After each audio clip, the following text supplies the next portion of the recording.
నేను బ్లెస్ అవ్వాలా ప్రభా. నేను ఒక మాట, నీ కొంప గురించి నీ గురించి నువ్వే రాత్రి లేచి ప్రార్థన చేయకపోవడానికి నాకేం పట్టింది చేయనికే? హల్లెలూయా. నీ పిల్లల గురించి నువ్వే రాత్రి ప్రార్థన చేయకపోతే నాకేం పట్టింది చేయనికే?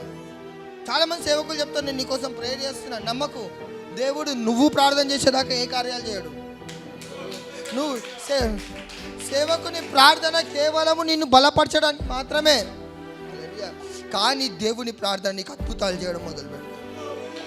అరే నీకు రోగం వస్తే నీకు బాగుపడాలని లేక, నువ్వు పరుగులెత్తాలని లేక, నేను ఎట్లా బ్లెస్ అవ్వాలి, నా జీవితం ఏందని తెలియకుండా ఇప్పుడు నీకు 30,000 వచ్చింది, సరే ఇప్పుడు 50,000 వచ్చింది కరెక్టే.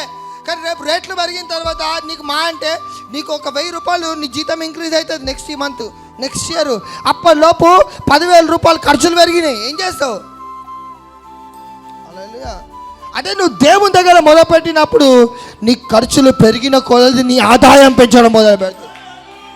అందుకే నువ్వు సమయం తీయాలా లేదా?